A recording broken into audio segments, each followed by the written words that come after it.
Rapur depot సందర్శన గురించి నేను జోనల్ సురేష్ రెడ్డి గారు ఇక్కడ రావడం జరిగింది. ఇక్కడ డిపో యొక్క స్థితిగతులు, బస్ స్టేషన్ పరిస్థితి, ఇక్కడ ప్రస్తుతం ప్రతిష్టాత్మకంగా ఆసుపత్రి శ్రీశక్తి జరుగుతుంది. ఇవన్నీ సమీక్షిస్తాను. చాలా సంతృప్తికరంగా అనిపించింది. ముఖ్యంగా ఏమిటంటే రాష్ట్ర వ్యాప్తంగా తీసుకున్నట్లయితే పక్క రాష్ట్రాలతో కంపేర్ చేసినట్లయితే మన రాష్ట్రంలో శ్రీశక్తి పథకం అంటే ఉచిత మహిళలకు ఉచిత ప్రయాణం ఉంది. పక్క రాష్ట్రాల్లో కూడా అమలుపరిచినప్పటికీ అక్కడ అనేక రకాల సమస్యలు రావడం మనం అందరూ చూసాం. అటువంటి సమస్యలు రాకుండా చాలా పకడ్బందీగా సక్సెస్ఫుల్గా విజయవంతంగా చూస్తూ ఉంది. అనేక డిపోల్లో మొన్న రోజు మేము గణాంకాలు చూసినప్పుడు 129 డిపోల్లో 60 డిపోల్లో ఆక్యుపెన్సీ 100 దాటింది. అంటే ఆక్యుపెన్సీ 100 అంటే 54 సీట్లు మొత్తం 54 మంది ఇంట్లో ఉంటారు. ఇంతకుముందు ఇప్పుడు ఉంటే 68, 70 వస్తే చాలా గొప్ప ఆక్యుపెన్సీ. అటువంటిది యావరేజ్గా 100 దాటింది. కొన్ని డిపోల్లో 120, 137% దాకా. అంటే 54 సీట్లు 50 సీట్ల బస్సులో 68 మంది ఎక్కాను. ఇంత కెపాసిటీ. అయితే ఒక చిన్న విషయం ఏంటంటే అక్కడ మహిళలు 40%, పురుషులు 40% ఉండేవాళ్ళు ఆ బస్సులు ఎక్కేటువంటి. అది రివర్స్ అయిపోయింది. కొన్ని డిపోలు 63, 65% కూడా 65 మంది మహిళలు, 35 మంది పురుషులు పరిస్థితి. రెవెన్యూ కలెక్టింగ్ అంటే టికెట్ వచ్చే సహాయం తగ్గిన మాట వస్తున్నప్పటికీ ఆ కాస్త ఏదైతే తగ్గుతుందో అది కూడా ఆర్థికంగా ఆర్టీసీ రెవెన్యూ తగ్గుతుందో అవన్నీ చూసడానికి దాని సక్సెస్ఫుల్గా రన్ అవుతుంది. ఎక్కడ కూడా ఏ విధంగా సమస్య రాలేదు.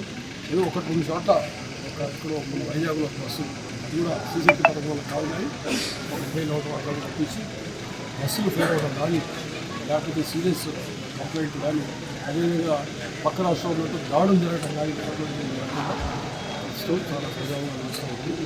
అయితే ఇక్కడ మనం ఆలోచించాల్సిన మనం ఉన్న బస్సులే మరమ్మతులు చేసుకొని పనిచేస్తాం.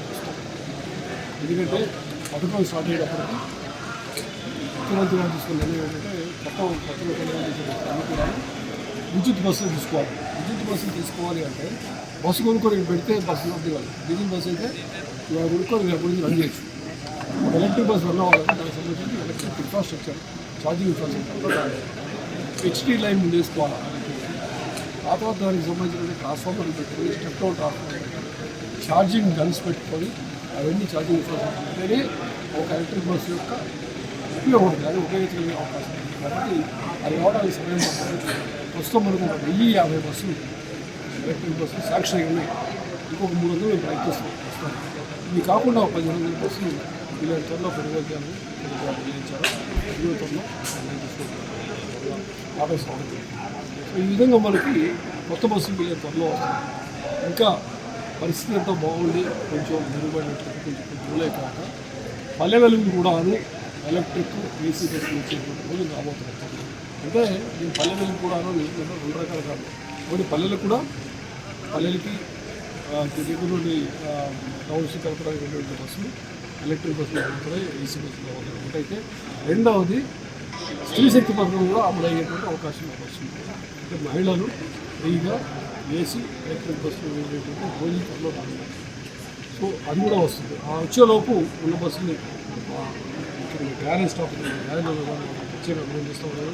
ఏ విధమైనటువంటి సమస్య రాకుండా బస్సులు మంచిగా తయారు చేసి అదేవిధంగా స్పేర్ పార్ట్స్ ఎప్పుడు రిటర్న్ పొరపాటున ఎందుకంటే ఖచ్చితంగా ఓవర్ పెరిగినప్పుడు టైర్లు తొందరగా వేరంటే ఉంటుంది.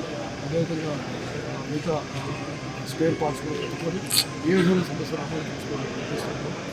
ఆ తర్వాత బస్ స్టేషన్స్లో ప్రయాణికులు మెరుగైన సౌకర్యాలు అందించాలనే విషయంలో ప్రతి నెల సమీక్ష ఎన్నో జరిగింది. దాంట్లో కూడా బస్ స్టేషన్ ఇంకా సింప్లిఫై చేయాలి. బస్ సర్వీసెస్లో బాగా పెరిగింది. బస్ స్టేషన్లో కొంచెం ఇంప్రూవ్మెంట్ కానీ ఇంకా పెరగాలని చెప్పి తాగునీటి సౌకర్యం, టాయిలెట్స్, కూర్చో వాళ్ళు వెయిటింగ్ ప్లేస్లో ఉన్న బస్సు చైర్స్ అయితే సీలింగ్ ఖర్చు, క్లీన్లీనెస్ ఇంతకుముందు ఇంప్రూవ్మెంట్ కోసం ముఖ్యంగా అదనంగా ఫండ్స్ కూడా స్పెండ్ చేస్తూ ఉన్నాం. ఇంకా ప్రతి బస్ స్టేషన్కి పెయింటింగ్ వేసి కొంచెం మంచిగా శోభ వచ్చే విధంగా చేయడం. అదేవిధంగా ఉన్నటువంటి కాంట్రాక్టర్లు అవసరమైతే ఉన్న వాళ్ళని కట్టి చేయడం అవసరం మార్పిచ్చైనా సరే ఆ బస్ స్టేషన్ యొక్క అప్కీప్ క్లీన్ చేసుకోవాలి. టాయిలెట్స్ మరింత ఫ్రీక్వెంట్గా దాన్ని క్లీన్ చేసుకోవాలి. ఇవన్నీ కూడా చేయడం ద్వారా ప్రజలకు స్త్రీశక్తి పథకం ఇంకా మహిళలు ఎక్కువ మంది వచ్చే అవకాశం ఫస్ట్ స్టేషన్తో ఉంది కాబట్టి ఇంకా ఇది చేయటం ఈ విషయంలో అందరూ కూడాను ఒక విధంగా చెప్పాలంటే మన రాష్ట్రంలో మహిళలు చాలా బాధ్యతాయుతంగా చాలా క్రమశిక్షణగా వ్యవహరిస్తారని చెప్పచ్చు. ఎంతో ప్రతిష్టాత్మకంగా తీసుకున్నటువంటి సూపర్ 6 పథకాలు ఏదైతే ఉన్నాయో అవన్నీ కూడా విజయవంతం అవుతున్నాయి. ఈ యొక్క ప్రతిపక్షాలు యొక్క విమర్శలు తప్ప ఈ రోజు ఉన్నటువంటి స్త్రీశక్తి పథకం ఏదైతే ఉందో ముఖ్యమంత్రి గారి యొక్క అనుభవంతోనూ మా ఆర్టీసీ యొక్క ఎండీ గారు మా యొక్క స్టాఫ్ వీళ్ళందరి యొక్క కఠోర పరిశ్రమ కారణంగా ఇవాళ చాలా విజయవంతంగా సక్సెస్ అయింది. గత తెలంగాణలో కానీ లేదా కర్ణాటకలో ఉన్నటువంటి అనుభవాల దృష్ట్యా కూడా ముందు నుంచే మేము ప్రయత్నం చేయడం జరిగింది. దాని కారణంగా ఇవాళ స్త్రీశక్తి పథకం సక్సెస్ కావడం, సూపర్ 6 పథకంలో ఆ రకంగా చంద్రబాబు నాయుడు గారు ఏదైతే చెప్పారో అవన్నీ కూడా అమలు చేస్తూ ఈ ప్రభుత్వం ముందుకు పోతుంది. అందువల్ల ప్రతిపక్షాలు గతంలో ఆర్టీసీని పూర్తిగా నిర్లక్ష్యం చేసే రోడ్లు పూర్తిగా కూడా గుంతలమయమైపోయి ప్రజలకు ఎంతో అసౌకర్యంగా ఉండేది. ఇవాళ అవన్నీ కూడా సరిదిద్ది కొత్త బస్సులు తీసుకురావడం, రోడ్డు రిపేర్ చేయడం, అదే రకంగా కొత్తగా స్త్రీశక్తి పథకాన్ని అమలు చేస్తూ విజయవంతంగా ఈ యొక్క ప్రభుత్వం ముందుకు పోతుంది.